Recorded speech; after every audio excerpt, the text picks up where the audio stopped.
Today's podcast is presented by Podgo. Podgo is the easiest way for you to monetize your podcast, providing podcasters with a flat rate for ad space so you always know how much you get when you include an ad from Podgo. I recently joined as a member, and you can too. Apply today to become a member and immediately be connected with advertisers that fit your audience. That's podgo.co at podgo.co. And when you go to apply and they ask you, how did you hear about Podgo? Make sure you tell them that the Vault Classic Music Review sent you. Welcome to the Vault Podcast, Classic Music Reviews, presented by IV Creative. Now, here's your hosts, B. Cox and the crew. Greetings and welcome, ladies and gentlemen, to another edition of the Vault Podcast, Classic Music Reviews, presented by IV Creative. It's a perspective on the classics from a fresh point of view. We appreciate you for taking your time and lending your ears to our perspective.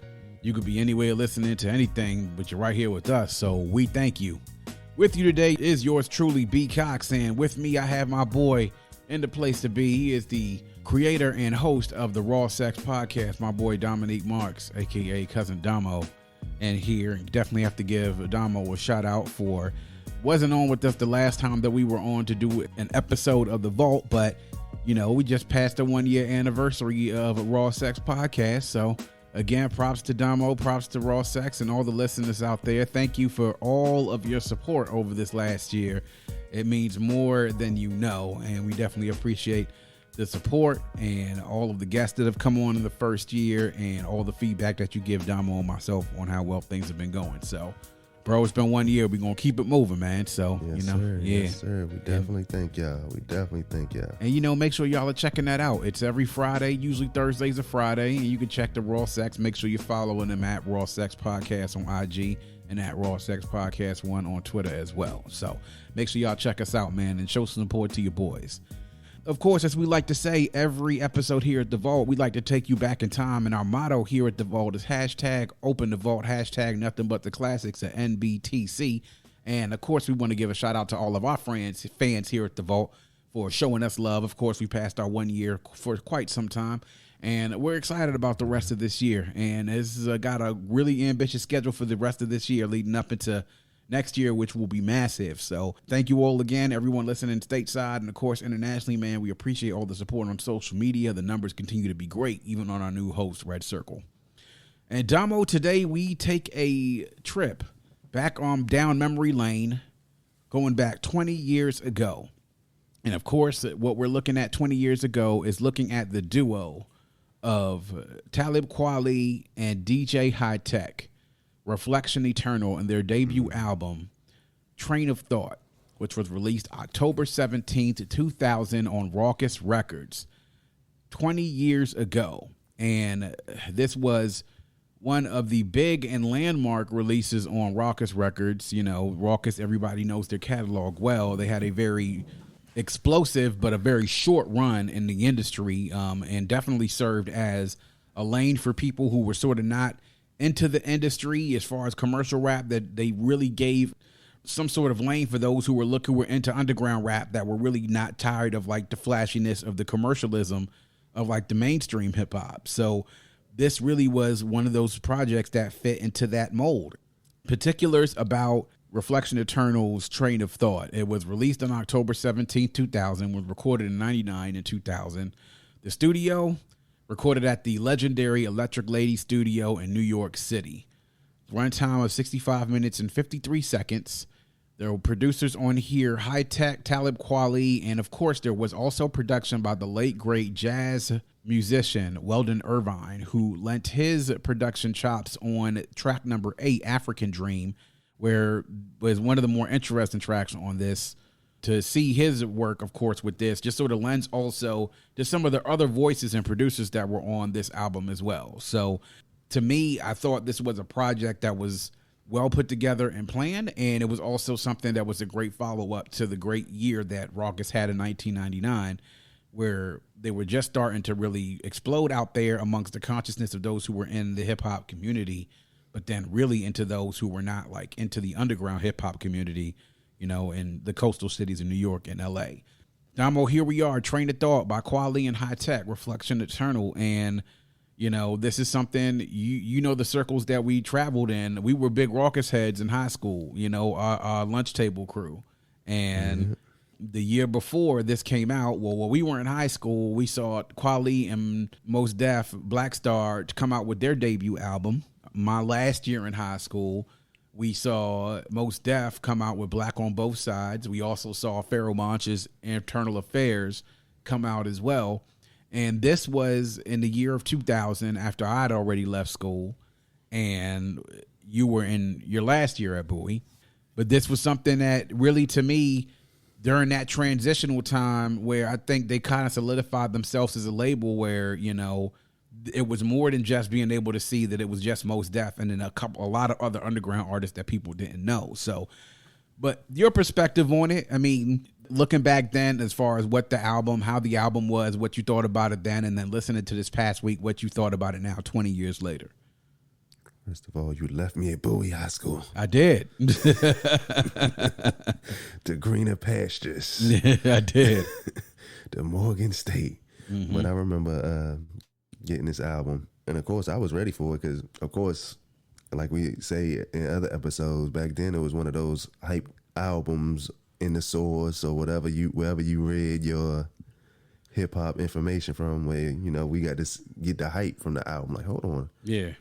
They going through there talking about, oh, yeah, DJ Hi-Tek and then, oh, Talib. Like, okay, all right, when this come out?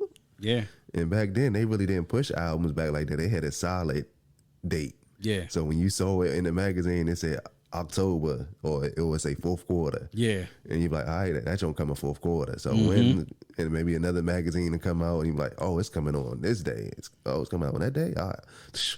Let me run the daggone FYE or Circuit City and get this. Yeah, y'all don't know about Circuit City. That's MBTC for real. MBTC for real. Circuit City, yes sir. Circuit City, right across the street from Landover Mall. Right over there, grab that jump for $9.99. Exactly. There you go. Because if you try to go anywhere else, you was gonna pay that $16. $16, exactly. Yes sir. Yes sir. That's a throwback right there. Indeed. Yeah. So I'm in my van. I was like, hey, I gotta run up here and get this. Got it. Cracked it open. Threw it in. I was like, oh, soul music. I was like, oh, this soul hip hop right here. Yeah. And I remember it was one of my favorite albums of 2000. Yeah. Even though that was at the end, like I think I burnt that thing up. It stayed in the CD player or in the car whenever I was with my cousins. I was like, oh yeah, this. Yeah. And just throw it on bump, especially you catching the bus, catching the train. You throw that thing on and listen to it all the way through. Listening to it now, the same feeling. Yeah. You know what I'm saying? I really wasn't a weed head then or smoke like that then. And whenever I would get with y'all, we'd light it up. But other than that, I was chilling. Yeah, indeed. Yeah. But I definitely could see this album being one where you twisted something up of the Morgan State and just chilled in the room. Buddy. Yeah. It's got to be. Yeah, man. I have a particular special relationship with this album. I mean, you know what the year 2000 meant to me. That was the year I graduated from high school, the year that I went to college. And I went through a lot of transitions because that was also the year that my family moved.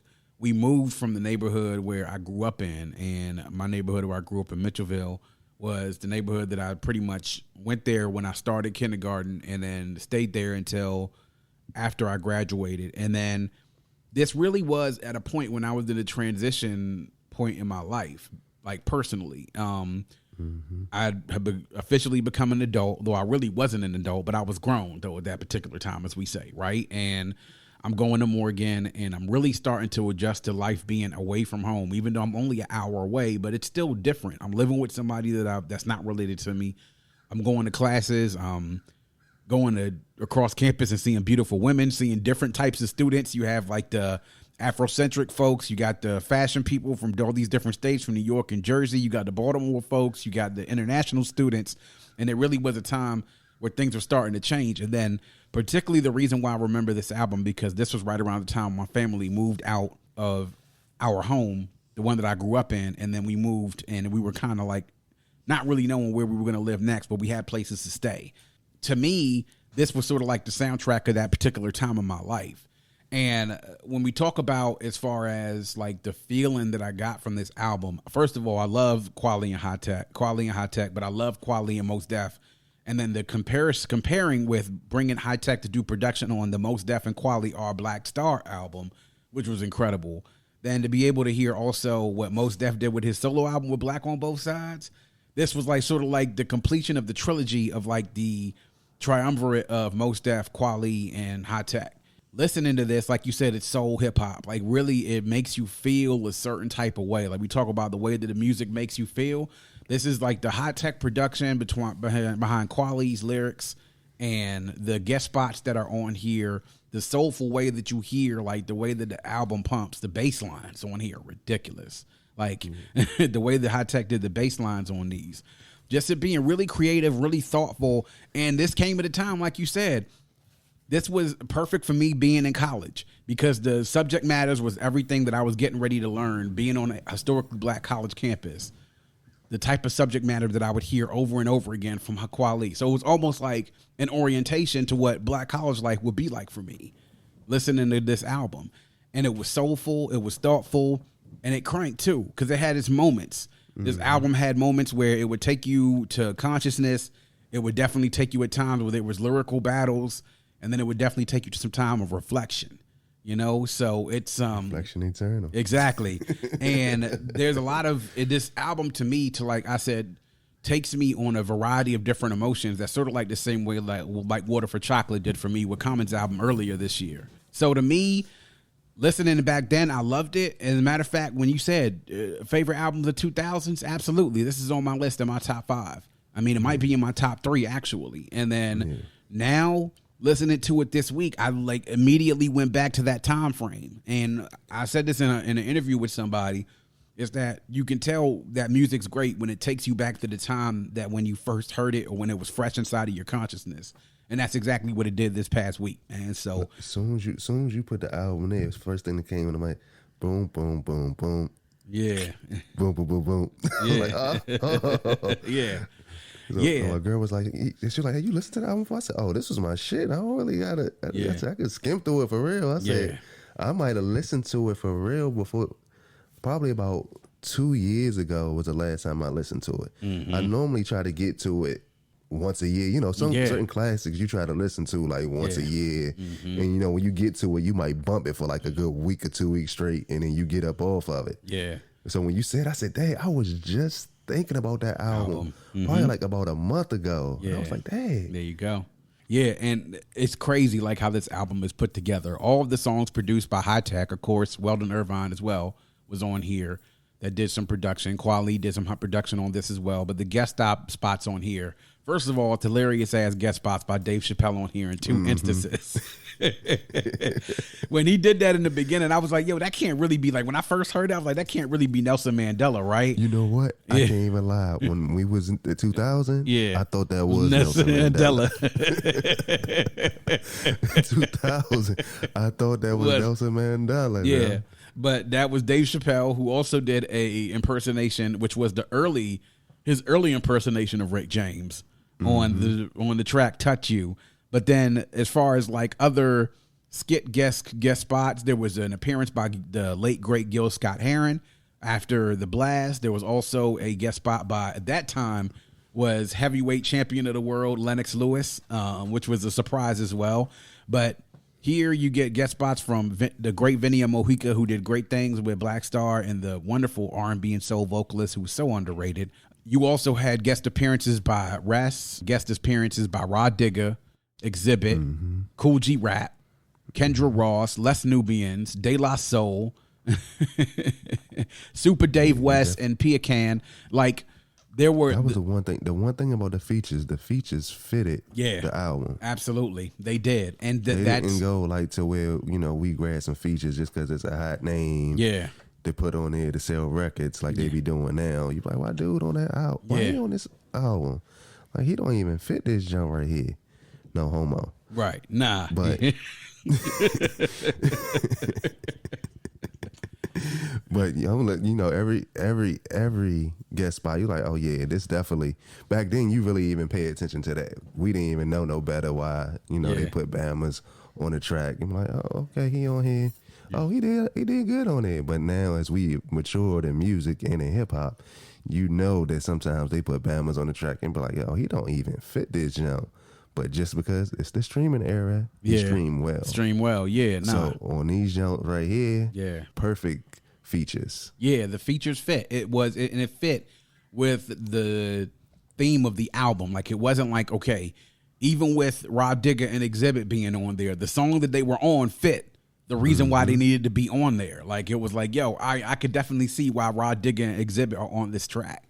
With Les Nubians on Love Language, that fit that theme of that actual track. De La Soul on Soul Rebels, with Super Dave West and Piacon being on Touch You. Like, it just, everything sort of like it fit and was tailor made, almost as if, like, you want to talk about producing an album. When you produce songs and everything from the song direction to the arrangement to everything else, it's like, this is why this is such a well produced album, because there was nothing really out of place with this.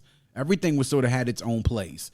And that's why I think when you get an album that's cohesive like that, like nothing feels disjointed or out of place, you got magic, you get magic. And so what I really like, and I think one of the deepest things I think why this hit me so hard is because just becoming an adult and having so many things change in my life. And like, I just remember like at that point thinking when I was 18, like, oh man, I'm moving out of my neighborhood. Like, now I'm going to have to start over, like in a new house, in a new neighborhood, something I don't know. And I really think that this sort of helped guide my emotions, if that makes any sense. It's helped guide my emotions through that whole period, because then I was like moving closer away, like I was moving further away from my friends, and things were never really going to be the way that I imagined that they were going to, as they were when I was coming up. And I had a hard time sort of, I guess you could say, coming to terms with that. This sort of helped to manage those emotions for me. It was school, it was moving, it was a lot of different things coming together. So now we're going to look at the highlights, lowlights, and anything else that you thought about the album, anything that you would want to change. So, Domo, I'll just go into your highlights and lowlights, man. So just give me some of them. What did you think? The lyrics is the highlight. The production is the highlight. The way they set the album up is the highlight. It really flowed through. Like I say, I can remember just putting it on, going through. Only thing I really didn't like Touch You like that. Really? I felt I see its place where it went, it fit, and that's the thing, it fit where it was at or whatever. Yeah, in the album, but it wasn't. I could skip it. Okay. Nah, I got you. And I ain't gonna even say, because lyrics is top tier on every song. Yeah. So I can't say, oh, that song was trash. I can't give them a trash song because part of the song was his lyrics, and it's 5-star lyrics on every track. Yeah. So I can't say that. I just didn't really like Touch You. It might be the only jump where I really didn't. I was like, even listening to it now, I was like, that one really ain't for me. Yeah. And going back, I could say a song that I might have slept on was probably Love Language. Yep, Love Language was definitely a song that I slept on from back then that I didn't understand it. Yeah. You know what I'm saying? I don't think that was a song for us to really understand when we were 18 years old, like 17, 18 years old. I don't think that was that song for us to be able to understand. It's something like now at our age, being in the positions that we are, that we understand that now. So I can say, like, if we would have did this album breakdown, I'm like, Love Language, they could have threw that away. I don't know why he put that on it, but that's 17-year-old me not going through not knowing what the hell a love language is. Right. 37-year-old me, like, oh yeah, I see what you're saying. Yeah. Oh yeah, you right. Yeah, nah, indeed, man. Anything else that you wanted to sort of point out? I can't think of the name of that group. Who got the song Bigger Than Hip Hop? What was that? Dead Press. I was surprised they wasn't on here. Yeah. I was surprised. Now thinking about it 20 years later, when I was going through, I said, damn, was Dead Prez on the joint on here? No. And I'm like going through. I was like, dang, they wasn't on the joint on here? Yeah. Dang, well, I don't know why in my head I thought they was on the track on here. Because this album fits some, that theme. Fits exactly. Like their lane. That same theme. And, they actually put out a song together. I think it was on Lyricist Lounge 3 or one of these other mixers. Actually, Kweli did a track with Dead Prez called Sharpshooters. And that was a pretty, actually, I got to send you the link for that song if you hadn't heard it. It's actually a pretty dope song with Kweli and Dead Prez. It fits right into that sort of that category you're talking about, you would think. And you would think they would be on something like this, but sometimes when you have different labels, it's kind of hard to be able to get a lot of different acts on there because you have to get the permission from so many different labels at times, you know? And I thought I would have got more Mos Def. Yeah. Well, you know, I think it's kind of fair because on Black on Both Sides, Kweli was on one track. And then as a result, then Mos was on one track on this one. You know what I'm saying? But, well, for me, going through my highlight list was, it's crazy. So you get into tracks 2 and 3, which are Move Something and Some Kind of Wonderful. Fairly solid track. But to me, like I said, there are times when albums get on hot streaks. So the hot streak from this album for me is from track 4 all the way through until about track, I would say 15 and then not to say the tracks after that aren't good. I really could have done without Big Dale from the Natty because I understand that was probably like Hi-Tek and Kweli's boy and they wanted to give him a little shine, but to be quite honest, you know what it reminded me of? It reminded me of like being at a go-go and hearing G spit a freestyle over like a socket beat. Yeah, they could have threw that one. They could have threw that one away. It literally, it was like almost like listening to Big G spit a freestyle. Like, you know how G used to, like, nah, man. But that's really the hot streak that this album gets on. But, you know, but just sort of go through the individual highlights. Like you said, The Blast, man, I mean, this was the most successful song on the album. The single, the video. You heard Hi-Tek spit a verse and nobody even said Hi-Tek on the track like Flojo. Bet you didn't know I had flow though. It was like, yeah, I didn't know. Like, dog, you throwing down these beats and everything. The Mos Def collaboration with This Means You, just really interesting beat. I mean, be able to hear Kweli and Mos Def together, it's still a shame they haven't come out with another Black Star album because I thought you said that they was coming out with it. They did. One. So they announced last year that Madlib was supposed to be producing another Black Star album, but then Kweli announced earlier this year that it wasn't happening because of some differences. I don't think it was differences between him and Mos Def or through Madlib, but stuff happening that wasn't gonna allow it to happen. Exactly, I don't know what, but I sent him like a tweet or something and said, "Yo, you might as well go ahead and crowdfund this album to get this album done, son. Like, you know, you got enough Black Star fans that'll send you $5 a piece to get this album done, you know? So they complement each other so well. Yeah. I mean, it's just like the two different styles, but it's just like they complement each other so well. Exactly. Too Late was great, but probably my favorite track on this album is track 7, Memories Live. And you probably know that from hanging around me, Dave, and Ant. Like, the sample on this Memories Live with that Bringing Back Sweet Memories from I Can't Stand the Rain by Ann Peebles, and the things that he's talking about, like being able to looking back at his past and seeing how his future's gonna be, like, crazy. African Dream, I mean, what else do you have to say about that? The great Weldon Irvine helping to co-produce it, Down for the Count. I mean, everybody on there had 5 verses. I mean, Rod Digger leading things off, Kweli in the middle, and then Exhibit finishing stuff off, man. And that beat was so ridiculous by Hi-Tek. I mean, it's like crazy. This is almost like a track you got to rewind whenever you play it. Like, yo, this need to go. I need to hear that again. Yeah, I listened to it twice this week. Yeah. I was like, oh yeah. I was like, man, what the hell? Look, I listened to it again. I said, man, what the hell Rod Digger at? Guess she ain't show no ass. Yeah, she couldn't stay in the game. Yeah, but she was. People, when I listen to that, I sort of understand. It's like, yo, why people don't never give her props when they talk about female rappers out there, yo. Well, I heard her on Yada Mean podcast. Yeah. She was talking about why she got out the game because she saw that, you know, lyrics wasn't being taken serious. Like, look, I'm sitting up in the lab. I'm writing day in, day out. And then I see motherfuckers getting people help them write their lyrics. And then they just shooting up the charts. Like, hold on. Yeah. I thought we supposed to write our own lyrics. Right, exactly. Yeah. And she's like, when she saw that was getting pushed to the forefront, that the Bamas was cool with Bamas not writing their own lyrics, she was like, man, this game not for me no more. I was like, dang, right? Yeah. I'm sure she's still ghostwriting for youngins though. And absolutely. Probably some dudes too. Yeah, she got exactly. a hot pen. Yeah. Putting heads to bed like Hennessy and NyQuil. It's like Ghetto Afterlife with Cool G Rap, man. We just did album with him a couple of weeks ago. Like, here you go. Here it is. 5 years after that came out, Gucci Rap still got a loaded clip. Still coming after him, Still coming after him. Love Language, like you said, is a song I appreciate much more now, being in the position that I'm in. And then Les Nubian's doing a great job on the vocals. Soul Rebels was a great track with De La Soul. To me, you said your throwaway track, or if anything, would be Touch You. To me, that track for me is Eternalist. Like, I'm not really a big fan of Eternalist. Unlike you, I like Touch You. And the matter of fact, it's the hook that really brings me into the song. Then the lyrics of the verses help keep me going.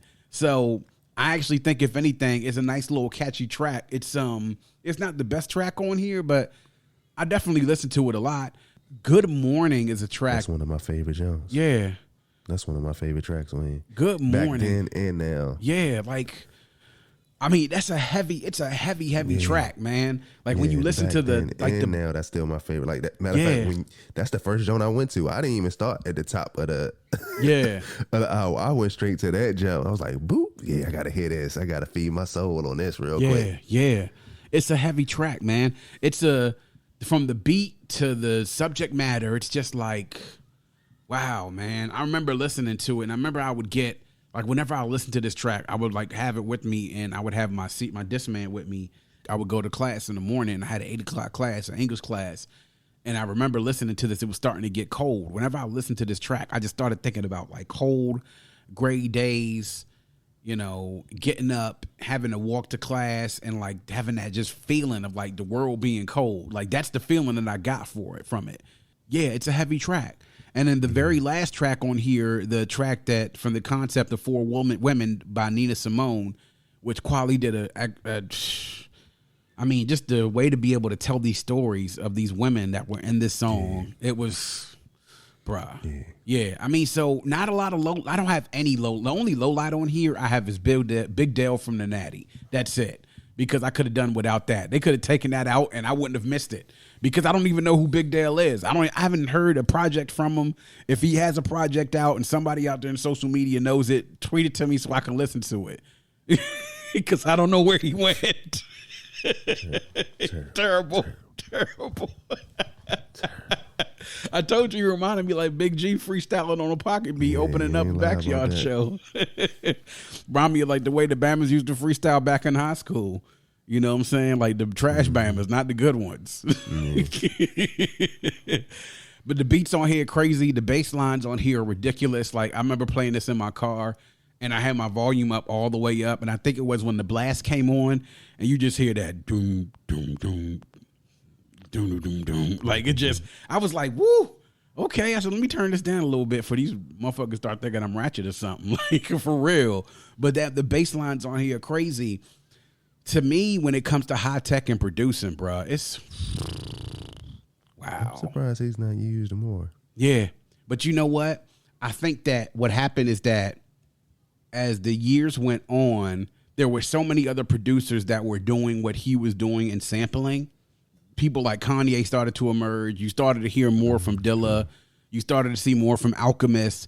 So I think after a while, I think he sort of get lost in the shuffle. You know what I'm saying? Like I think after a while, it's like it was people are doing this sampling thing better. You know what I'm saying? Or they thought they were doing it better. But to me, I always thought that he was one of the best producers in the game because of his like the breadth of his knowledge of when it came to what he did in producing, like the, you know, his depth, what he could do. So he could go to so many different types of tracks to sample and make it sound like an excellent beat. You know what I'm saying? And so this kind of shows, man, his chops. And, you know, he did put out an album after this, had high technology with a lot of folks over his beats. But I haven't really heard a lot from him lately. And it's unfortunate because I thought he was a really, really good producer.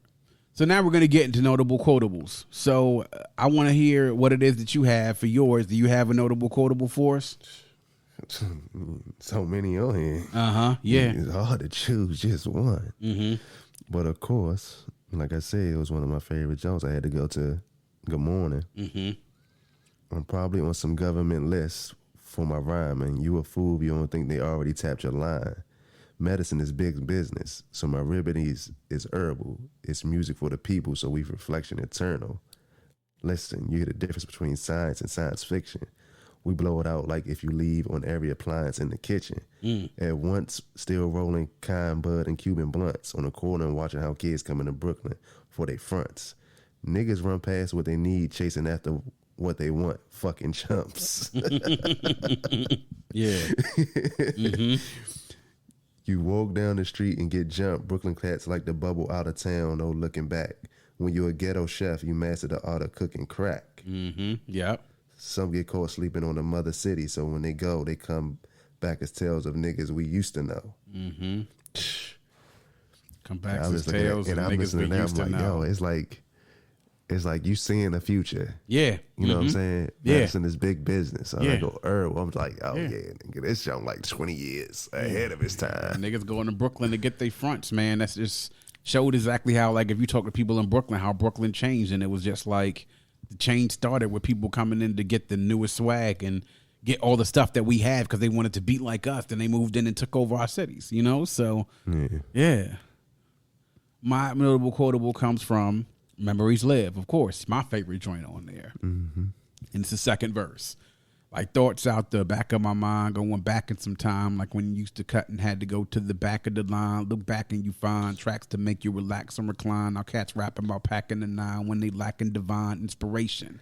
Running out of topics of conversation, well, I drop it in the pocket because rocking's my occupation. I do it remarkably, spark a belief, and possibly you can follow me, tap into your cheek. Utilize your memory to help you see clearly to get back to me. Actually, nothing new under the sun. So when life be stressing me, my remedy is bringing back sweet memories. Like faces that are woven in the fabric of my consciousness from cities where making 21's a big accomplishment. And when my people understood their prominence and my past life visions of the continent. Like the first time I saw KRS Live rocking it, I heard Resurrection by Common Sense. Dominant in my psyche. I chose my direction like Spike Lee to speak my life through mics, but I never take it lightly. It's, it's, that's my favorite track on there, and that second verse in particular just hits home to me. You know, my past life visions of like when my people understood their prominence and my past life visions of the continent. I mean, oh man, it's this album. And to me, I think Kweli was still sort of figuring out his flow at this particular time. I think he was still figuring it out, but he was spot on a lot of these tracks, man. You know what? Bama's be overlooking Kweli. Yeah. As a lyricist, man. Absolutely. Because you hear a lot of Bama say top 5, but you don't be hearing Bama say he does not get the respect that he deserves. Top 5. You can't really, you got to say he top 10. You got to say he top 10. Wherever 10. you want to put him in your 10. Well, you thinking top 10? You thinking top 10 all time? He got to be in there. All time? All time? I don't know about all. He got to be in there. So listen. Right in that 15. You know what I'm saying? Yeah, so lyrically, I'll put this. I would say he's definitely in the top half of, I would say, lyrically, definitely of probably some of the best 30 cats all time. Definitely within that conversation. I think him and Mos Def are two people that don't get their respect enough. You know, and Mos Def hasn't made music in a while. So I think when you're not in the public consciousness as a rapper a lot, people forget. You're forgotten after a while. But listen to this, you get reminded though. You know? I mean, top 10 lyrically all time, that's a So I say about top 15. I say about top 15. Top 15? Well, okay. You want to put him in that? I don't want to say he the top 5. Yeah. But within that 15, his name should at least come up. You know what I mean? I would say this. I'm not saying artists. Yeah, you're saying lyrics. Lyrics. That's everything else. But lyrics. Yeah. Yeah, that's it. Nah, definitely. I definitely think he can be in your conversation if you want to say 15, 20, whatever. I think even top 50. If you want to go top 50 rappers all time lyrics, he's safely there. But then the conversation gets interesting once you start going into top 20 and then 15. But I think without a shadow of a doubt, people don't give him the respect that he deserves, you know? And it's crazy, bruh. Like, to me, I sort of like look at his career, and I think now that he's going the independent route is the reason why when you don't have the machine of a label behind you to push things and you have to finance everything yourself, it gets hard, you know? But also, they don't want to feed us what he's saying. No, they don't. They don't want this music for your soul and open up your mind. Nah, they want you to hear Young Little Pump and Lil Little Nas X and a whole record of other Travis little talking Scott. about popping Zanny, little Zannies, and Travis all that. Scott. They don't want you to know yourself. Yeah. That's not, you know what I'm saying? I don't know if you saw this jump. I saw it, like, I think I sent it to you. I don't know if I did or I didn't. It was Crazy Bone. He was doing something came out. He was talking about a music editor, well, a music exec had a private meeting, and they had other execs in the room, but it was other people in the room, and they was talking about how they was going to take over hip hop and what they was going to push out. Yeah. And whoever didn't agree with what was going on, they told them to leave the meeting or whatever. Like, if you didn't stand with it, leave the meeting, and you can't say whatever was said in the meeting. And said the guy came out, I guess, just recently and said he didn't put no name on it, but he said the guy came out and said everything that they said they was going to do. They did. Yeah.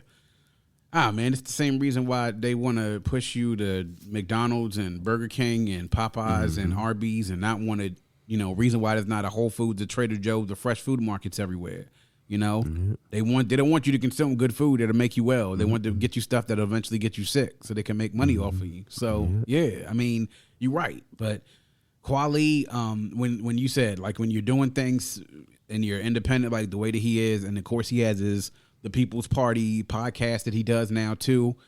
He's had some problems because he's had a lot of trolls on the internet. People have been, talking about the whole thing about the girl and Kweli and the fact that they said he was bullying her and everything else. But Kweli's been the target of a lot of different groups on Twitter and social media that have been attempting to out him as something that he's not. And I'll just leave it at that because I don't want to get into politics. But, I do understand where he's coming from. And a lot of people may not fool with Kweli because he's an acquired taste for some people. But to me, because of the type of things that he always spits in his music and the knowledge that he has, I always have love for him, though. And that's just me. You know what I'm saying? So now we're at the test, the ultimate test, and to see if it stands the test of time. So is it a certified classic, borderline classic, a classic just in its time, or not a classic at all? So what say you, Damo? I'm going to say certified classic. It's certified classic because you can go straight to, like I said, as soon as you said it, I went straight to a song. Yeah. And it's a whole record album this year. You can say, yeah, this album came out, but like, huh? Yeah. I can't even think of one song on there. Yeah. The reason why I love doing this show is because, to me, when you talk about music, it's one of those things that the great albums that you have, you can always sort of go back to the ones that you remember the most. Now, we look at this show of albums that are 20, 25, and 30 years afterwards. And it's mostly hip-hop, some R&B, some reggae. But the fact that we can do this show, and the fact that we can, these episodes with these albums that we cover, and we can go back to exactly what it is that we felt, and we remember these, is the reason why I love doing this show. Because it's like, now, you said, like, I've listened to a lot of albums this year. I think I've forgotten more than half of them already. I'll never forget this album. I'll never forget this album because personally what it means to me and what it helped me get through in a point in my life that I was going through, and it helped me manage some things with me internally. And because of listening to it, the soul of the music, the message of the music, and the way it makes me feel. And it's quality. It's up and down, 100% quality. Like, no fillers, no substance, all substance, and things that really can do everything to make you nod your head, to make you dance, or to make you think, cry, laugh, love, whatever. So for me, that's the reason why it's a certified classic. And, I always tell people when we talk about classics, like, I remember I was talking to some folks on the internet about certain stuff, like, yo, you think this is a classic, you don't think that's a classic. I'm like, yo, we can't go just by the ratings that the magazines gave stuff. Like, you just can't go by the sources system to be like, yo, this is a classic or it's not a classic. It's like, yo, the matter of what's classic or not is going to be subjective, but I do think that we all have the criteria. Like I said in one of my podcasts earlier, what you think a classic is. And to me, I think this meets all the criteria, bar none, 100%. So there we are. So Reflection Eternal, Train of Thought, year 2000, 20 years ago, October 17th, 2000, from Raucous Records. Y'all make sure y'all go check it out. Go listen to it. There's some great retrospectives out there. I had a lot of great memories listening to this album again this past week because it brings me back to a certain time. So make sure y'all go check out Reflection Eternal, Train of Thought. And that is going to wrap up yet another edition of The Vault. Please make sure you are checking us out on our new host on Red Circle. You can also make sure you check out the Vault Podcast, of course, on social media. If you go to any one of our social media sites, you can get to our link tree. You get to all of our streaming sources and, of course, all of our social media channels. You can reach us on Instagram on @VaultCMR Podcast, @Vault Classic on Twitter, and, of course, the Vault Classic Music Reviews podcast on Facebook and also on YouTube. You can go there, check us, like the Facebook page, follow the YouTube page as well. Make sure you subscribe and check us out. And, of course, interact with us on social media. We love to be able to hear from our fans and love to see the feedback that we get from all of you. So make sure you check us out. And, of course, make sure y'all checking out Raw Sex Podcast every Thursday or Friday. Make sure you're checking out the week. Go ahead and subscribe to the podcast. It's great relationship talk with me and my boy Domo on there, man. We appreciate all the support. And if you have a friend, tell a friend. And if you have that friend that is listening, make sure that friend tells a friend as well. Always want you to remember to keep your headphones on and your music loud, but not too loud. And as we close, we want to remind you all that to dream big, because dreams are the basis for creation.